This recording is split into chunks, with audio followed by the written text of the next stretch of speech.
Hello friends, welcome to defence matrix. तो Turkey की side से कुछ डिफेंस एंथुजियास्ट द्वारा एक टॉपिक पिक किया गया है जिसमें वो अपने अटैक हेलीकॉप्टर को इंडिया के LCH प्रचंड से कंपेयर कर रहे हैं और एक तरीके से ये प्रूव करना चाह रहे हैं कि उनका हेलीकॉप्टर LCH प्रचंड से बेटर है।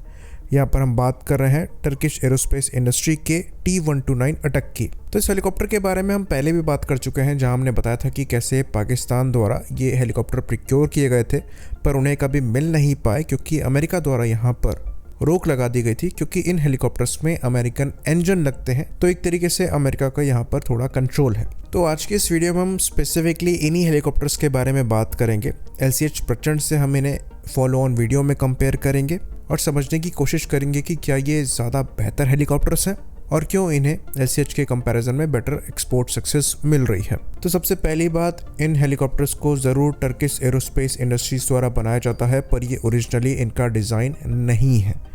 ये एक्चुअली बेस्ड है अगस्ता वेस्टलैंड के अगस्ता A129 मंगूस्ता हेलीकॉप्टर्स पर। तो दोनों हेलीकॉप्टर्स एक्सटर्नली काफ़ी ज़्यादा सिमिलर है। थोड़ा डिफरेंस यहाँ पर यह है कि जो T129 अटैक हेलीकॉप्टर है मंगूस्ता के कंपैरिजन में, वो एक ज़्यादा पावरफुल इंजन यूज़ करता है, ज़्यादा पेलोड कैरी कर सकता है। बाकी इलेक्ट्रॉनिक्स में थोड़े डिफरेंस हैं पर सिमिलैरिटी काफ़ी ज़्यादा है।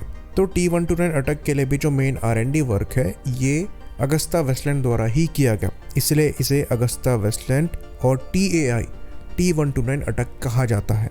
तो अगर आपको पैरेलल ड्रॉ करना हो तो आप south Korean K2 black panther और आल्टे टैंक के प्रोजेक्ट के पैरेलल में इनको रख सकते हैं। तो ये कंप्लीट लाइसेंस मैन्युफैक्चरिंग तो नहीं है, पर इन्हें इंडिजिनस कहना भी गलत होगा क्योंकि आपको पूरी R&D यहाँ सपोर्ट पे ही मिली है।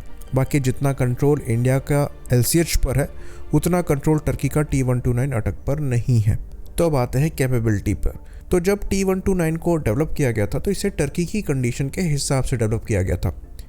स्पेसिफिकली कहें तो हॉट एंड हाई कंडीशन के हिसाब से इनको बनाया गया था। इसके पैरेलल में जो इंडिया की कंडीशन है वो काफ़ी ज़्यादा डिफरेंट है।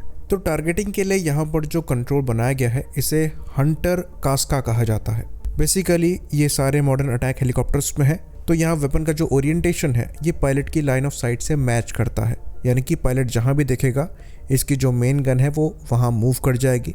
बाकी यहाँ जो मेन सेंसर है ये इलेक्ट्रो ऑप्टिकल बॉल है जो कि फॉरवर्ड लुकिंग इंफ्रारेड सिस्टम के साथ आती है। इसे एसएलसन द्वारा ही बनाया गया है और इसे SL फ्लेयर 300T कहा जाता है। तो यही मेन सेंसर्स है। बाकी यहाँ पर radar warning receivers, laser warning receivers और automatic counter measure firing systems भी दिए गए हैं जो कि सेल्फ डिफेंस के लिए इस्तेमाल किए जाते हैं। तो ये helicopter anti armour role perform कर सकता है, आर्म्ड रिकॉग्निजेंस रोल परफॉर्म कर सकता है, एस्कॉर्ट, ग्राउंड अटैक और एसिमेट्रिकल फायर सपोर्ट भी परफॉर्म कर सकता है।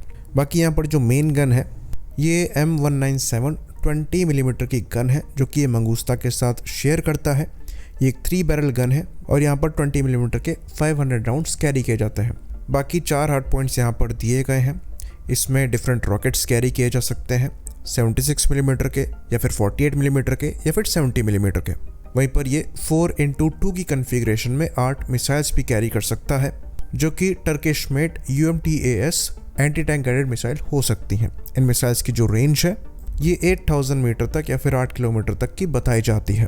वहीं पर यहाँ 4x4 की कन्फिग्रेशन में 16 सेरेट 70 मिलीमीटर गाइडेड मिसाइल्स भी यूज़ करी जा सकती हैं। ये अगेन टर्किश वेपन है और लाइटली आर्मर्ड व्हीकल्स के अगेंस्ट में इनको इस्तेमाल किया जा सकता है।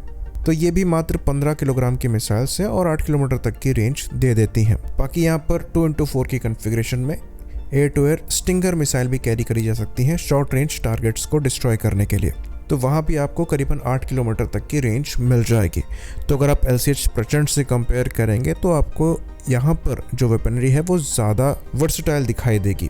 बाकी अगर आप हेलीकॉप्टर के कैरेक्टरिस्टिक्स की बात करेंगे तो मैक्सिमम स्पीड आपको यहाँ पर 281 किलोमीटर पर आवर की मिलती है। मैक्सिमम रेंज यहाँ पर ऑलमोस्ट 540 किलोमीटर की मिलती है और एंड्योरेंस 3 आवर्स के आसपास का मिलता है। सर्विस सीलिंग यहाँ पर ज़्यादा नहीं है LCH के कंपैरिजन में, खाली 4500 मीटर्स तक ये जा सकता है जो कि रफली 15,000 फीट के अप्रॉक्स होता है। वहीं पर यहाँ जो इंजन यूज़ किए गए हैं ये LH टेक के CTS 800-4A turbo shaft engine है जो कि 1373 हॉर्स पावर प्रोड्यूस करने में सक्षम है। तो ऐसे 2 इंजन यहाँ पर इस्तेमाल किए गए हैं और यहाँ पर जो मैक्सिमम टेक ऑफ वेट है ये 5050 किलोग्राम के आसपास का है। बेसिकली ये LCH की कैटेगरी में ही आता है और यहाँ पर कंपैरिजन बनता है, जिसको हम फॉलो ऑन वीडियो में ही करेंगे। आई होप इन्फॉर्मेशन यहाँ पर क्लियर रही हो। इसी बात पर इस वीडियो को हम ख़त्म करेंगे। लाइक करिए, सब्सक्राइब करिए। जय हिंद।